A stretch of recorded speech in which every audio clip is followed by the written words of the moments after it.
அங்க உன்னை பத்தி என்ன பேச்சு ஓடிட்டு இருக்கு தெரியுமா? கேக்குறப்ப அப்படியே எனக்கு நாக்க பிடிங்கிட்டு சாவலாம் போல இருக்கு. என் கூட பிறந்த ஒருத்தையே எல்லாருமே தப்பு தப்பா பேசுறாங்க. நீயும் அந்த கதிரும் லவ் பண்றீங்களா?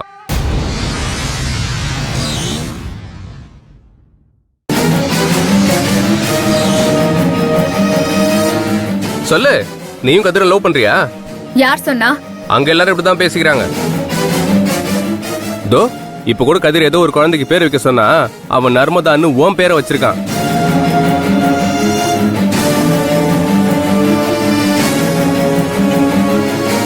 போதா குறைக்கு 5000 பணம் வேற கொடுத்துருக்கான். என் மாமனார் வீட்டுல ஹாட் டாபிக்கே அதான். இப்ப சொல்லு, உனக்கும் கதிருக்கும் என்ன பழக்கம்?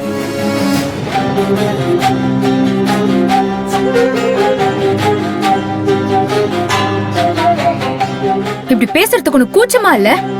உன் தங்கச்சியை பத்தி யாராவது தப்பா பேசினா யாரா நீங்க, எப்படி அப்படி சொல்றீங்கன்னு கேட்க மாட்டியா? கேட்கணும்னு கோவம் வருது, ஆனா கேட்டா ஏன் ப்ராஜெக்ட் அஃபெக்ட் ஆயிடுமே. அதுக்கு தான் சொல்றேன், எதுக்கு இந்த மாதிரி அசிங்கம்லாம்? பேசாம பெங்களூருக்கு போயிடு. அது மட்டும் நடக்காது, நடக்கவே நடக்காதுடா. சரி, அப்போ ஒண்ணு பண்ணுவோம். நீ கதிரை லவ் பண்ற, நான் ரோகிணியை கல்யாணம் பண்ணிக்க போறேன். நீயும் இந்த ப்ராஜெக்ட்ல என் கூட ஜாயின் பண்ணிக்கோ. ஜாயிண்ட் வெஞ்சர் போட்டு ப்ராஜெக்ட பெருசாக்கிடலாம். என்ன சொல்ற? அப்படியே ஒரு வெச்சனா ராஸ்கல், நீ எல்லாம் ஒரு அண்ணனாடா? என்ன நீ ஊருக்கு போனாலும் போக மாட்டேங்கிற, ப்ராஜெக்ட்ல ஜாயின் பண்ணனாலும் ஜாயின் பண்ண மாட்டேங்கிற, என்னதான் நினைச்சிட்டு இருக்க?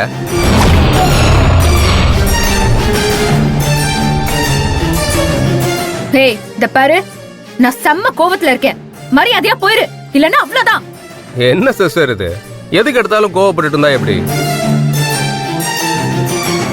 நீ கதிரை லவ் பண்றதாலதான் இந்த ஊரை விட்டு போக மாட்டேங்கிறன்னு எனக்கு நல்லா தெரிஞ்சு போச்சு. ஏய், வாய மூடுடா. கதிர எனக்கு ஜஸ்ட் ஃப்ரெண்ட், அவ்வளவுதான். அப்புறம் எதுக்கு நீ ஊரை விட்டு போக மாட்டேங்கிற?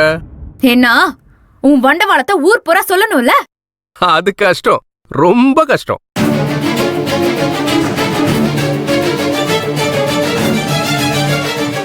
சாரி, இந்த விஷயத்துல என் கூட மோதி உன்னால ஜெயிக்கவே முடியாது. ஏன்னா நான் உனக்கு அண்ணன். மாப்ள,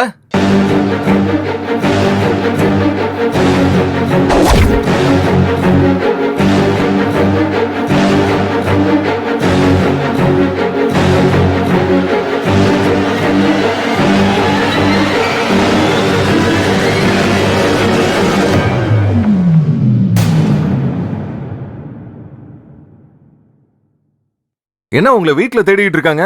நீங்க இங்க வந்து நர்மதா கிட்ட அண்ணன் தங்கச்சின்னு ஏதேதோ சொல்லிட்டு இருக்கீங்க. ஆமா, நான் நர்மதாக்கு அண்ணன் தானே, இவங்க என் சிஸ்டர் தானே. அதான் தெரியுமே, அதை ஏற்கனவே சொல்லிட்டீங்களே, திடீர்னு என்ன? அது ஒண்ணு இல்ல, பத்திரிக்கையெல்லாம் டிஜிட்டல் ஃபார்மேட்ல ஃப்ரெண்ட்ஸுக்கு அனுப்பணும். அதான் எப்படி பண்ணலான்னு டிஸ்கஸ் பண்ணிட்டு இருக்கேன். இத சொல்லியிருந்தா நர்மதாவை நம்ம வீட்டுக்கே வர சொல்லியிருப்பேனே. இட்ஸ் ஓகே, சும்மா இந்த பக்கமா போனேன், அப்படியே சிஸ்டரை பார்த்து டிஸ்கஸ் பண்ணிட்டு போலாம்னு. ஓ ஓகே சிஸ்டர், என்ன ஃபார்மேட்ல பண்ணலாம் நீங்க யோசிச்சு வைங்க, நம்ம பேசலாம். பை.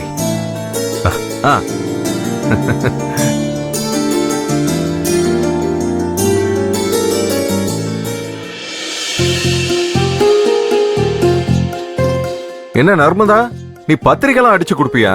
இல்ல, அது டிஜிட்டல் டிசைன் பண்ணி கொடுக்கறதுக்காக. சரி, அந்த விஷயம்லாம் எனக்கு தெரியாது. நான் உங்ககிட்ட வேற ஒரு விஷயம் பேசுறதுக்காக வந்தேன்.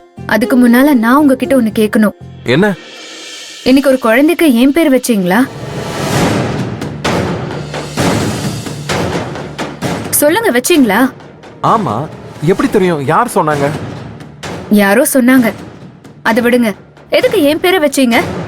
உங்களுக்கு வைக்கிறதுக்கு வேற பேரே கிடைக்கலையா? ஏய், இது நல்ல பேர் தானே?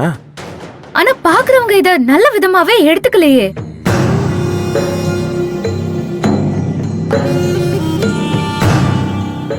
நீ தப்பா எடுத்துக்கிறியா? சொல்லு. சச்சா, உங்களை பத்தி எனக்கு தெரியும். நீங்க எப்பவுமே என்ன தப்பா நினைக்க மாட்டீங்க. அப்புறம் எதுக்கு யோசிக்கிற? இல்ல கதிர், அது மத்தவங்க சொல்றவங்க சொல்லிக்கிட்டு தான் இருப்பாங்க. அதை நினைச்சா நம்ம வாழ முடியுமா? அப்புறம் ஒரு விஷயம், நான் ஒன்னும் உன் பேரை வைக்கணும்னு நினைச்சலாம் வைக்கல. அவங்க ஏதோ ஒரு புது பேரை கேட்டாங்க. சரி நர்மதா கிட்ட கேட்கலான்னு சொல்ல வந்தேன். அதுக்குள்ள அவங்க இந்த பேரே நல்லா இருக்கு தம்பின்னாங்க. சரின்னு அப்படியே வச்சுட்டோம்.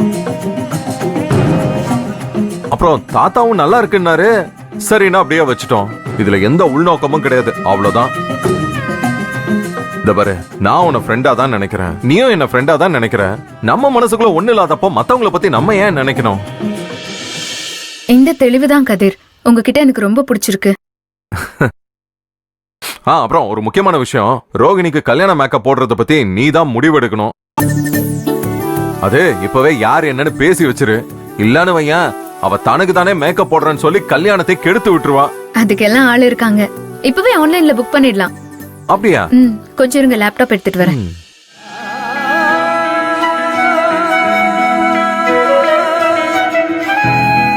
இந்த தெளிவுதான் கதிர் உங்ககிட்ட எனக்கு ரொம்ப பிடிச்சிருக்கு.